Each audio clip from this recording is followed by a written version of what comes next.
Hi, everybody, and thank you so much for joining us this weekend, for the virtual portion of Joe's Valley Bouldering Festival. I'm Kathy Karlo, and I host and produce a podcast called For the Love of Climbing. And today we decided to do something a little bit differently. And so this is a special interview with climber, advocate, and gnarly nutrition athlete, Piseth Sam.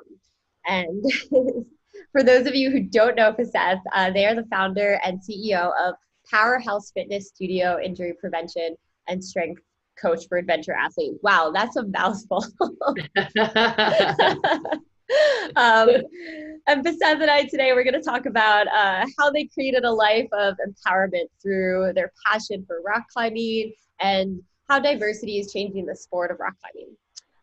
So today we're going to discuss some of these impacts from our athletes' personal perspective and how the landscape has changed and where we think it's headed. So thank you so much for joining us today, everybody.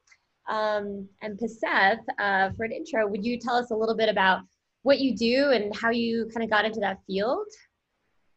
Yeah, so I would classify myself as a wellness coach, which means I kind of provide like a all-around service when it comes to wellness. That includes personal training, injury prevention, massage therapy, and nutrition consulting.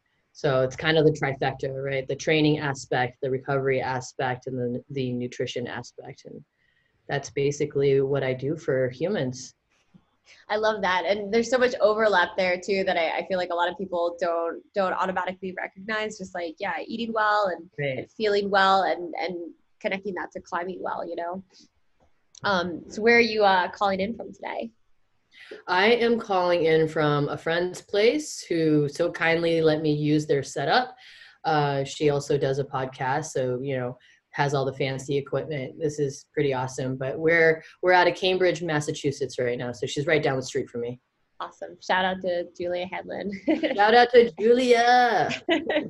I saw that you and your wife were climbing a little bit around the East Coast this summer, and you did some really cool takeovers. I watched all the stories for Gnarly social media channel. And would you talk to me about what it was like to recreate responsibly and, get out this summer? Yes, it's a totally different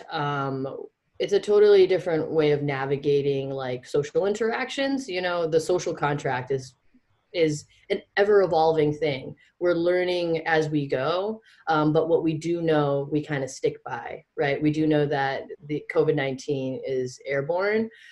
We do know that masks work. So it's important to stay masked up, and it's also important to like get tested if you have access to those things to kind of know what your status is. The way my friends and I did it, so we created a bubble. The people that I recreate with outdoors get tested every week actually for their work.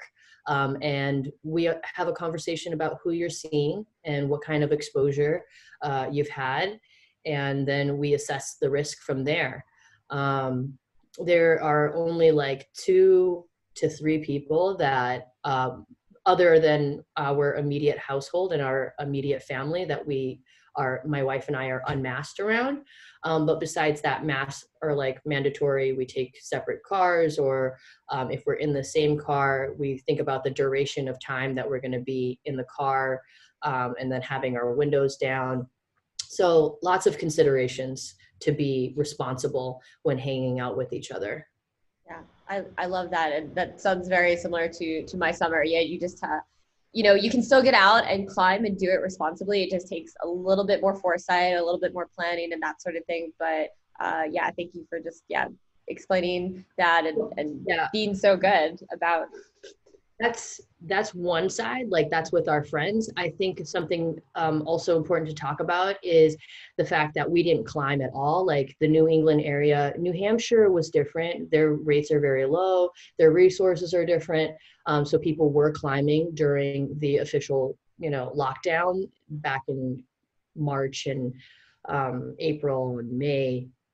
But in Massachusetts, like it was like all the climbers were like, no, we can't climb because we don't want to use any of the resources, and we don't want to go to the hospital for something silly and take away from the frontline workers who are putting themselves at risk to try to control this thing. So it was really cool to see everybody come together and just say, as a collective society, we care about everyone. So how do we get through this together? And we all were just like, if your recreation is risky, you just take a break from it. Yeah, take a little break. I'm sure the rest wouldn't hurt us. I feel like when you go on climbing trips too, you usually only take like a day, if that, right? And I feel like our bodies actually need so much more to actually recover from all the work that we're putting it through, right? For sure. Yeah. For sure. So diving into some of these questions here, I want to ask you, so people and experiences, they play a really important role in most people's introduction into any new arena. And I'd say that's especially true for climbing. Like climbing requires a lot of mentorship. And so there's a lot of soul connections, I feel like, in rock climbing. And so before we jump into like some of like your roots, I'd love to hear about, you know, where you're coming from in like the climbing realm. Like how did you get introduced into climbing? Yeah. I started like 4 years ago, 5 years ago, like recreationally inside of a gym. I was a personal trainer at a rock climbing gym. So I had access to the facility, and I would just like, you know, dink around because it's like nice to move your body in that way. It feels really good. But I didn't really take it seriously until a friend of mine was like, hey, have you thought about taking it seriously? And, pushing it a little bit. But I've said this before. I was turned off to climbing because I didn't have the like great examples of climbers. You know, people were really abusive towards their bodies, and mentally and physically abusive towards themselves. And it's like, at some point, the self-deprecating thing doesn't, like, that's not a good source of motivation to fuel yourself, or to like push yourself forward. So I was seeing a lot of that, but then I started hanging out with more climbers, and there are definitely healthier models of climbing. You know? Yeah, I love that. I love that's how I started. Yeah, you expanded on your community and found the one that worked for you, you know, and like built on it from there. How did you become a train or a coach at a climbing gym? Was it just something you'd seen, or I'm just curious? No, a friend of mine was a yoga instructor there, and also a personal trainer, and she, we were friends outside of this, and she was like, hey, I think you would be awesome. I think you'd be an awesome trainer here, an awesome addition to this organization. Would you be interested? And I was like, sure, why not? You know? I like that. Just say yes. Yeah.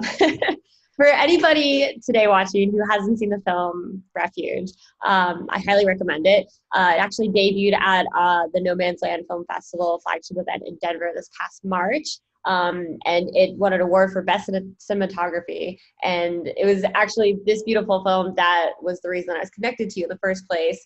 And I learned that you were a Cambodian born refugee who had immigrated to the US. And so, I'd like to talk a little bit about your childhood and like what it was like growing up in Cambodia with your sisters, because I imagine, that's got to be so vastly different from, Cambridge, Massachusetts, and a lot of your life today. A little bit. A little bit. Well, so looking back, like the film is so cool, right? Like Shane and the Camp 4 folks did such an amazing job, and I feel really privileged to have them show my story in that way. I think what doesn't get captured in the film is that like my life was difficult in the US. Life in the refugee camp wasn't as terrible for me because my father held a prestigious position. He was in charge of overseeing the aid that was distributed in the camp. And the reason why we had to leave is because he saw that the aid wasn't being distributed to the folks that needed it the most. Life in the refugee camp for me, I was treated really differently. I was always treated like not as a woman or as a femme person. I was afforded the freedoms to kind of like go and play, and my sisters tell me that I would wander like for the entire day, and I would only come home during feeding time. So, you know, yeah, I'd Like have like my, a feral cat, like a cat, like yeah, wandering around. totally, totally. Yeah. Yeah. It's like, oh, you feed me in the morning. Great. And then I go like play. They're like, you always came home with treats and money and we don't know how, but you somehow managed to always be fed and then always have some pocket change. And I don't know. And how old were you when you moved to the US? What age were you? I was 5. I was 5, like 4 turning 5 coming to the US. Yeah. So, but you still carry a lot of those memories from back home and I'm starting to reintegrate them into myself. You know, doing some soul searching and just like yeah, recalling memory because a lot of my childhood was really difficult. So, you know, when things are difficult, our unconscious mind does this really cool thing where it survives, it goes into survival mode. So you kind of black out stuff that doesn't really serve you. But those are like really important integral parts. So we have to like kind of learn how to bring them back in so we can be our most authentic whole selves. absolutely. Yeah. In the film, you called yourself, and this really struck me and stayed with me for a long time, but you called yourself a nationless person. And so for me, as a transracial adoptee, like, I feel like I can relate to that on some level, right? Like a certain level, I outwardly look very Asian, but I was raised by very Caucasian people. And so, I felt like I could relate to that some. So for you, like you still carried your Cambodian roots with you in a sense. And in the film, you talked about feeling different. I'm assuming likely when you went to grade school and, you mentioned that the kids kind of pointed out your differences to you or your grade school experience. And so how those things are part of your power now, like, could you speak to like how that happened for you? Well, it's 2020 and forced migration is something that's prevalent like globally, you know? So there are actually more people that are displaced than there are people that are born in their native land. So this is the world that we live in. And growing up, you don't know these things and you feel kind of alone, right? You're like, I don't identify with my native land because I wasn't raised there. And I'm now in this country that has a different culture. Where do I fit in? You know, I'm like, yeah, as a Cambodian ethnic person, if I went back to Cambodia, they would look at me and I would be so foreign to them, you know, as a Cambodian American. So it was really difficult because like you kind of want a little sense of something to ground you, right? To like come back to and be like, oh, at the end of the day, this is who I am. So I had to discover that for myself. And then I learned that there's millions and millions of people like myself that have varying degrees of nationless, right? Like including yourself. Yeah. Yes. Something that I noticed, and maybe not super recently, but like in the last like 5 to 10 years, I was hearing it a lot, like, how a lot of people didn't want to be recognized for like these big differences, right? Like being diverse or being a woman, and, I feel like that narrative has changed so much and people are suddenly feeling more comfortable and safe, like acknowledging and like embracing those differences, because different isn't a bad thing, right? It's something that makes us uniquely us and makes us special. And so what role do you feel like celebrating those differences, you know does climbing like kind of like play in all of this, like? Well, I think with climbers, like most climbers are really quirky folks. You know, most climbers just really like being outside and being in nature. And if you have a connection to nature, you kind of have a certain level of empathy, like some empathy in your body, right? Um, and of course, this is painting a very like broad brush over the community. Of course, it's a spectrum just like everything else. And you have people all over the spectrum and then on polar opposites of the spectrum. Um, but most climbers are really empathetic people. So individuality, I was smiling and laughing when you said that because it makes me think of like America, right? In America, we really value like individualism, but then at the same time criticize it pretty harshly, and politicize it pretty harshly. So individualism is only afforded to a certain subset of folks. But if you're not that subset of folks, your individualism somehow is not good or okay. So I just thought that was kind of funny that you brought that up. Yeah, I think that's so spot on too. And I mean, I'll even just piggyback that and say, not just climbers who have empathy, but like we're people with empathy and we also happen to climb. And I feel like, there's so much more space for these conversations because we are, so human first and climbers secondary in my eyes, 1000%. Yeah. How has, or has your journey as an athlete, I would definitely call you an athlete, changed, has it changed your relationship with the sport of climbing? Like, oh my God, yeah. Climbing was just like, before it was a sport, before it was like, oh, I can push myself physically, which I can do with climbing, but it's not what it is for me. For me, I have other outlets to push myself physically, so I don't use climbing as that. Climbing for me now has become accessing the inaccessible. Climbing for me now is going to places that I normally just wouldn't go or feel okay going to. And now I do. So like climbing has opened up a whole world of adventure for me now, but it's taken a little bit to get here, to feel comfortable enough to like do that with my climbing. Yeah, do it openly too, and just sharing it with everybody in like a more public way. Right, because like I grew up, I grew up with the notion that like what I was doing is called trespassing, and I could get in a lot of trouble, and because of my physical attributes, my exterior, what I do is not okay because somehow this is not like my land to recreate on, so it's very different now. I don't feel like I'm trespassing, and I feel like I'm starting to belong. Yeah, that's amazing. And I feel like as that time goes on, like you're also opening that door for so many other people to feel like they really belong to. So I think that's really, I'm trying. Yeah. I'm trying my damnedest. That's my mission right now. That is all I'm focused on, is like, how many Black and brown bodies can I get outside to be like, hey, this is for you too. It's not so scary.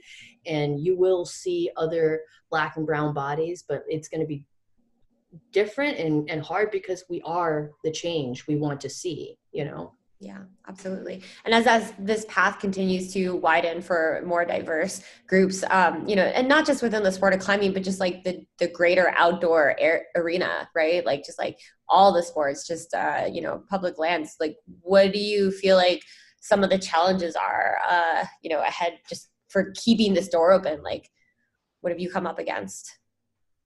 Oh, well, all of the beautiful places are very rural, right? They're not in cities.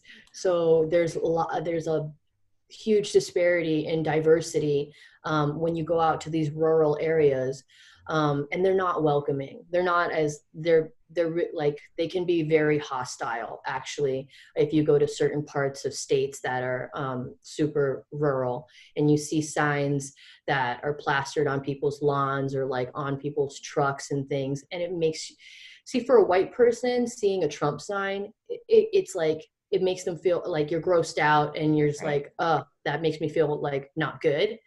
For a Black and brown person, that's danger. Like, that's a threat, like you could be physically harmed, you could be subjected to violence. And that is not being dramatic. That's statistics, Yeah, that's the worst case scenario. Absolutely. But it's totally realistic. It's within the realm of possibility. And thank you for making that. It's huge. Yeah. Thank you for speaking to that, because I feel like that's something that, for a lot of white people, like they don't think of that first. That's not their first thought to turn to, because it likely will never happen to them. But that discrimination is really real. And I'm curious now, like, as, an athlete and you're stepping into this this realm of just like, you know, more being more publicly active as an advocate, how do you feel about outdoor brands and organizations? Like, what is their role within this space, like for, you know, making people of color feel safe and welcome? Well, I think it's education is a huge piece of it, you know, which brands I think are trying to do, but then there's that big elephant in the room, which is like, if you really want to dismantle it and you want to make it welcoming, you have to diversify your staff. You have to diversify your C-suite and who your executive leadership are. You know, and that's kind of the thing where it's like a bunch of white people are sitting around being like, how do we make this more welcoming? Well, you start hiring people that reflect the people you want to welcome. You know, you like, that's kind of, that's it. But then you're giving up, or you're not giving up. I got to be really careful about semantics. You're not really giving up. You're sharing power. And sometimes when power is consolidated and you share it, it really can feel like you're giving it up, but you're not. Yeah. Yeah. I think that's a really powerful distinction there too, giving up versus sharing, because I think that is part of the fear in this. And I don't know if this is something that you've seen a lot, but it's interesting because a company does share that space, however they do it, right? Whether it's through hiring, whether it's through amplifying people through social media, their networks. But the pushback, the resistance is so real. And it's kind of like, I feel like I'm not like a big company or a brand, you know, but like I personally feel like if I were, I would be like, gosh, we're like damned if we do and damned if we don't, because there's pushback on either side, right? And so it's so hard for these brands to just like, you know, like choose a stance and stick with it. Because I mean, let's be real, like most brands, you know, like individually, right? Like the individual people that make up a company, like they do want to support things like Black Lives Matter and diversify our outdoors, but it's hard to do it as a company, right? Because it's not just you, it's everybody. And so, yeah, it's just kind of, it is really hard to see the pushback, but it's been really inspiring for me personally to watch a lot of the brands just kind of like stick to their guns, you know, like I've seen a lot of commentary and how the brands will actually respond. Like I think that people of color want to see more of that, like brands like you know, standing by them, you know. Yeah, I think that would be helpful, you know, that showing a stand of solidarity would be helpful. And I was just laughing because I'm like, welcome to the world of Black and brown people. We're damned if we do and we're damned if we don't, you know. And it's just like, again, like white folks centering themselves in the conversation of race, and it's like, well, who's holding these power structures in place? Black and brown people aren't doing it. We're not like, yes, please oppress us. Please put these, you know, systems in place that don't allow us to have the same freedoms and privileges that you do. It's like, white people, we need you to just be like, yeah, the world is racist. I am racist. We the air we breathe is racism. How do we like do this and do this together? And you got to involve the Black and brown folks that you want to help into the conversation. But again, not just like on an individual level, but like changing your company, you know? Yeah, on a level of leadership, definitely. Yeah, so it can have that ripple effect. A critical part of leadership is knowing how to be an effective ally. And so, you know, it's something that takes a lot of time and a lot of practice and a lot of humility. And it reflects so much. And that's hard for a lot of people, because in that, like, you feel like, oh, what, you know, like I was wrong. Like, was I wrong? And like, just have to stop and think and reflect, you know, on certain things, like your life values essentially is what it comes down to. Like, that is a really hard thing for a lot of people to do. But as you know, just like speaking from your own experience as an advocate for these things, you know, what are some of the important lessons and like takeaways that have like really stuck with you? I think the most important thing is to look at it always as a human rights issue. This is not, you know, it's like if we start really looking at like skin color and all the things that divide us, That's how narrow our perspective and our lens is going to be on the issue. But when you look at it as like a human rights issue and you don't put people into these boxes, it's very easy to make the decisions, you know?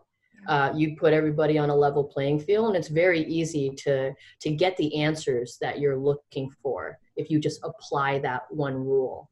Is this a human rights? Is this a human that we're talking about? Yes or no? Mm-hmm. Yeah, I love that.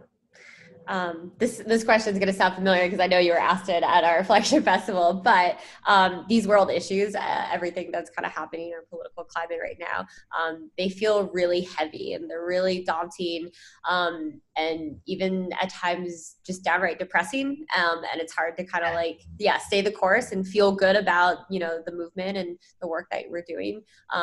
But with help from like social media, we've seen underrepresentation and injustice getting called out, from Black Lives Matter, Time's Up, public land rights, climate change, and more. And so within the outdoor industry specifically, we've seen a lot of conversations arise, just like as a result of these movements.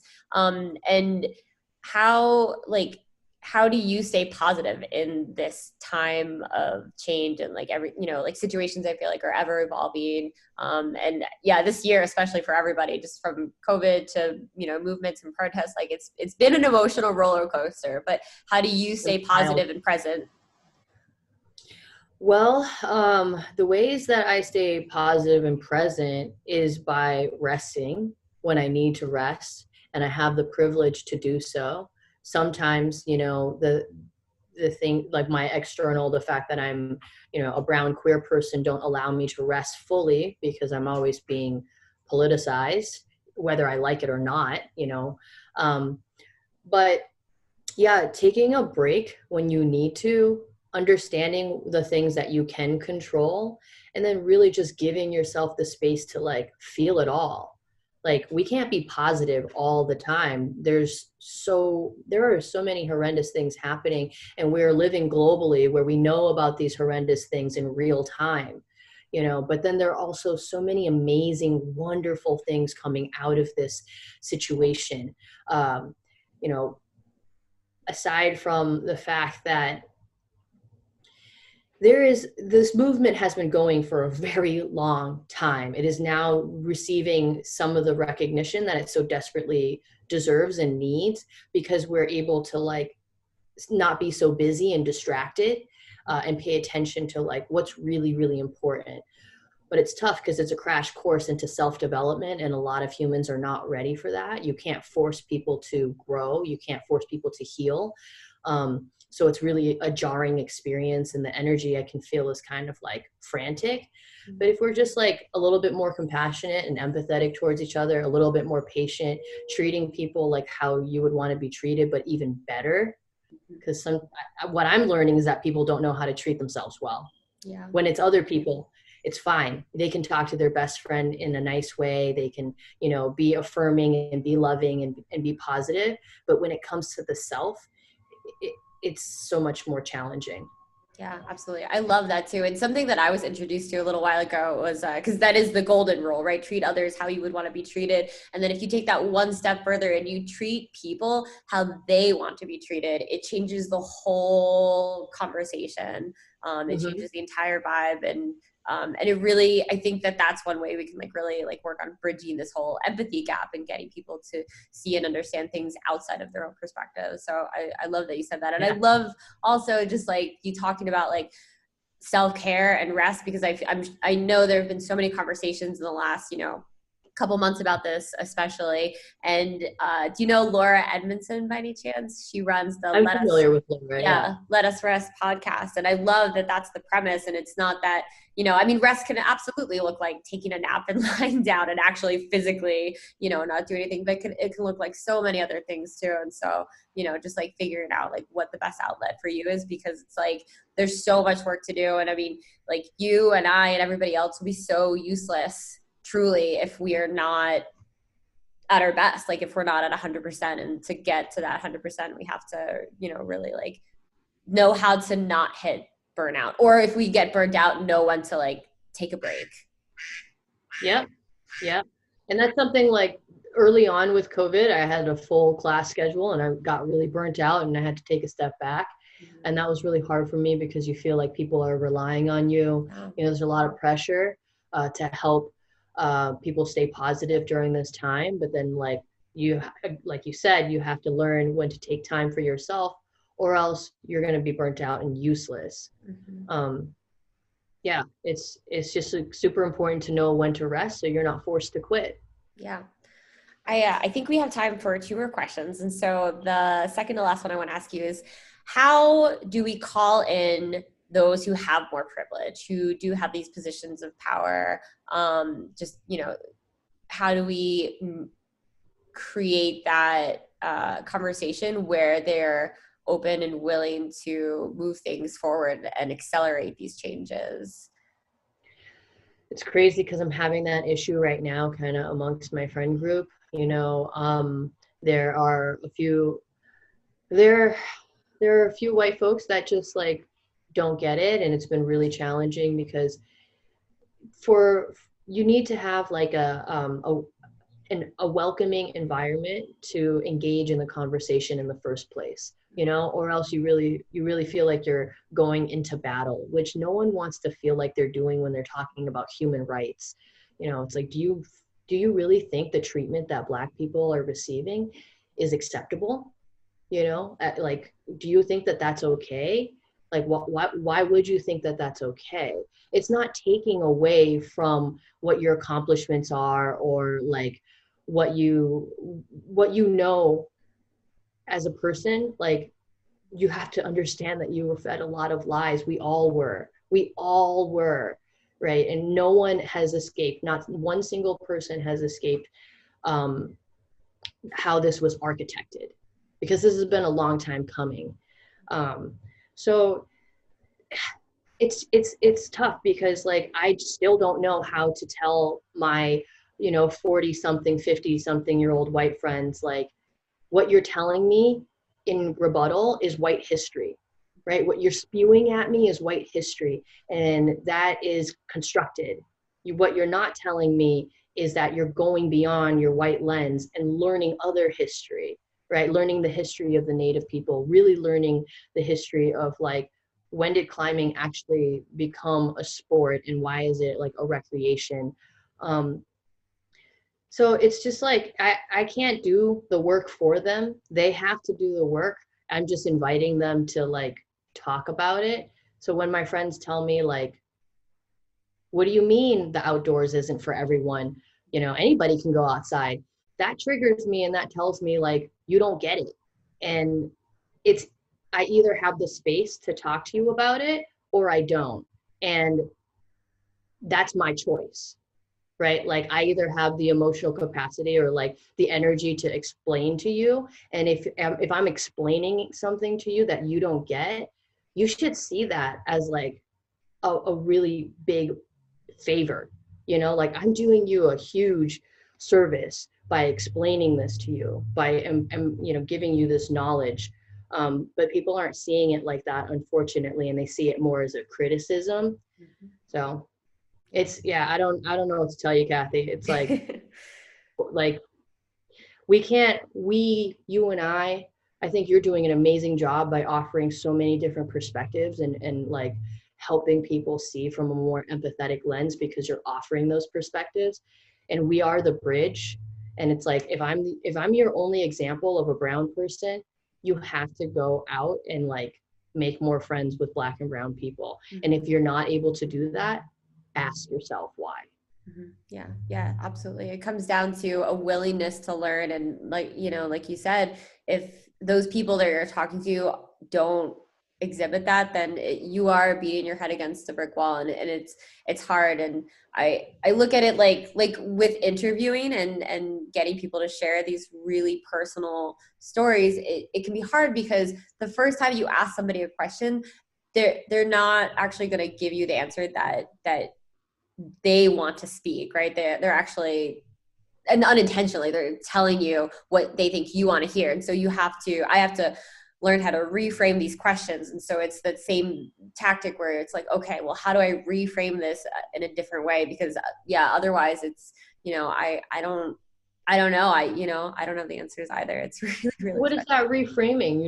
Is that reframing kind of like you're padding, you're like cushioning the blow for them somehow? not cushioning the blow, but I mean, like coming at it, like I am asking the same exact question, but coming at it from a slightly different angle. And so I guess just like what I'm saying, like when it comes to talking to people and trying to get them to see another side, I mean, and it is emotionally taxing. It's a lot of labor, but to have to like think about how you can approach it from a slightly different angle, it's really difficult.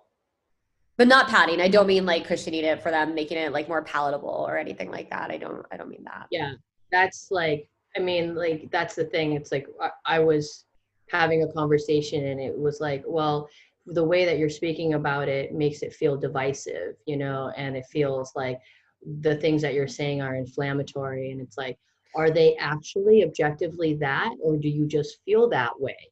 Yeah. And that's really a hard sentence to swallow and like, yeah, come back. Cause that's not you, right? That's not how you frame that. It's how it's on them. It's how they perceive it.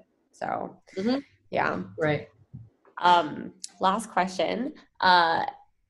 Is there any advice that you would give yourself, from like 5 years ago, in just the work and the space that you're in now? Is there any advice that you would offer yourself from 5 years ago? Trust. Mm-hmm. Trust that higher self that's speaking to you. Don't let ego and your attachment to like the human physicality and this world, this realm, take you from the work that you need to be doing, that is going to help people beyond what you can imagine, beyond what you can see. I had this conversation over the weekend. I was like, when you're in a good place, you're vibrating at your highest diamond light. And it sounds corny to say that, but I want to invite people to take 10 seconds out of their day and just meditate and close your eyes and imagine a bright diamond light in your heart. And if you're telling me you don't feel amazing just from doing that, just like a little burst of energy, then call me crazy. I would just say, like, to myself, like, trust. You are beyond the human, and we all are. We are just having a human experience. And just tap into that, because capitalism, society, all of these hats and coats that we put on to be this being, it's going to hinder your process of like tapping into your highest self. Yeah. So I love that. That's really powerful. I'm going to try that today. Thank you so 10 much. seconds, Kathy. 10 seconds. I got 10 seconds today. Get in there. Awesome. Piseth, thank you so much for sitting in today and having this conversation and talking about your experience. And yeah, I'm really looking forward to seeing a lot of the work that you continue to put out there. Thank you so much. Oh, I'm so pumped. We'll check back in 5 years, and I can't wait to share with you what I have as a pipe dream coming down the road. I love it. It's a date. Thank you. Great. Bye, everybody. See ya. Have a good one. Thanks for joining.